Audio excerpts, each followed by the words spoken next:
अब क्या अंडे खाना भी बंद कर दें? तो इस वीडियो में डिटेल्स में बताऊंगा। बहुत सारी वीडियोस मैंने यूट्यूब पे देखी जो बहुत फियर मॉन्गरिंग बोल सकता हूँ कि अंडे खाना ही बंद कर दो। बहुत लोग, बहुत यूट्यूबर बोल रहे हैं कि अपने सामने अंडे जो मुर्गी दे वो खाओ।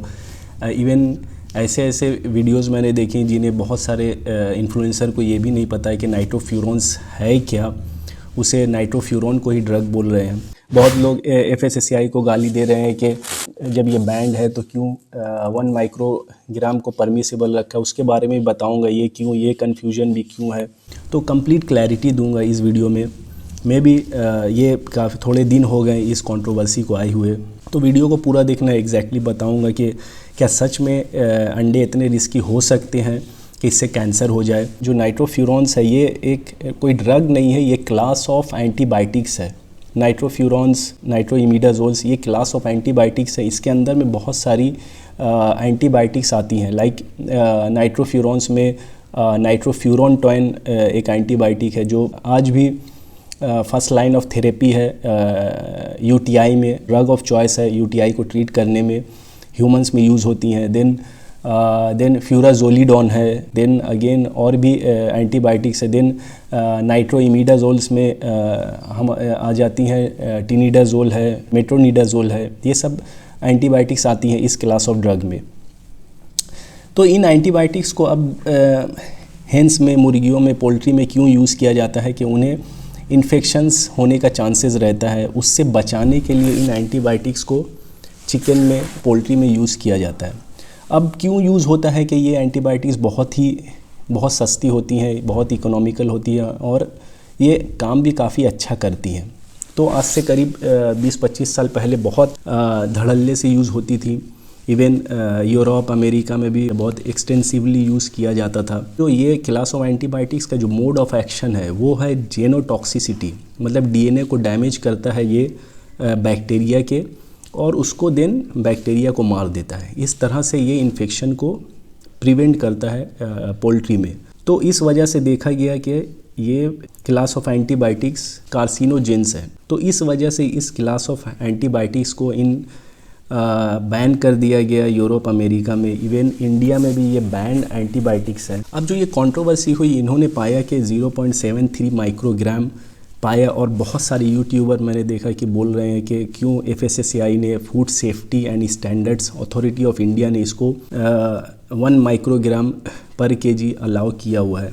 तो ये इंडिया में भी FSSAI के द्वारा भी इसे बैन किया हुआ है। ज़ीरो टॉलरेंस पॉलिसी है, इसलिए 1 रखा है कि ज़्यादातर लैब उसको डिटेक्ट कर लें। That is the measurement threshold, not the allowance. तो ये बहुत लोगों को कन्फ्यूजन है। इवन बहुत सारे यूट्यूबर, इंटरनेट पे बहुत सारे लोग FSSAI को गाली दे रहे हैं कि सब जगह पूरे वर्ल्ड में ये बैन है तो क्यों हमारे यहाँ इसको अलाउ किया है। ये भाई अलाउड नहीं है।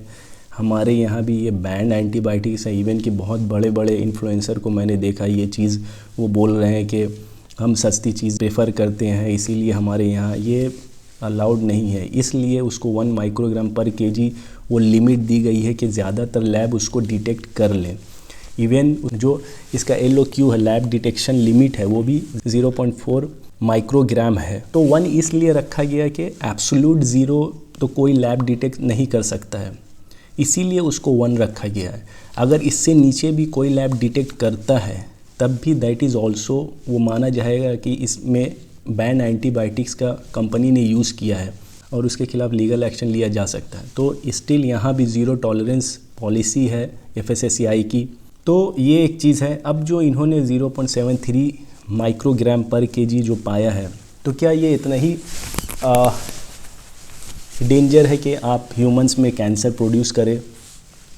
अब देखो, ये जो नाइट्रोफ्यूरॉन्स क्लास ऑफ एंटीबायोटिक्स है, किसी भी स्टडी ने ये आज तक प्रूव नहीं किया है कि ह्यूमंस में कैंसर प्रोड्यूस करते हैं। हाँ, एनिमल्स में ये स्टडीज़ हैं जो ये प्रूव करती हैं कि कैंसर प्रोड्यूस करते हैं, बिकॉज इनका मोड ऑफ एक्शन ही जेनोटॉक्सिसिटी है।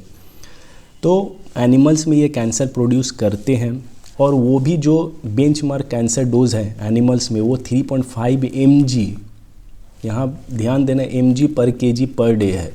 जो इसके मेटाबोलाइट में कन्वर्ट होता है, डेट इज़ AOZ में, वो है 1.6 मिलीग्राम पर kg।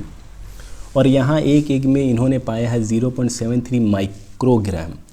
अब यहाँ पे ही 1000 का फ़र्क आ गया। अब ये जो 0.73 मिलीग्राम हम ले रहे हैं, सपोज़ अगर वो सब में 0.73 ग्राम AOZ के मेटाबोलाइट्स हैं, वो हम खा रहे हैं, सपोज़ मैंने 0.73 पकड़ लिया, तो अगर आप 5 अंडे भी खाते हो तो अराउंड आएगा 0.00365 5 अंडों का। अब इसको कन्वर्ट करें तो करीब करीब ये हज़ारों का डिफरेंस आ जाएगा।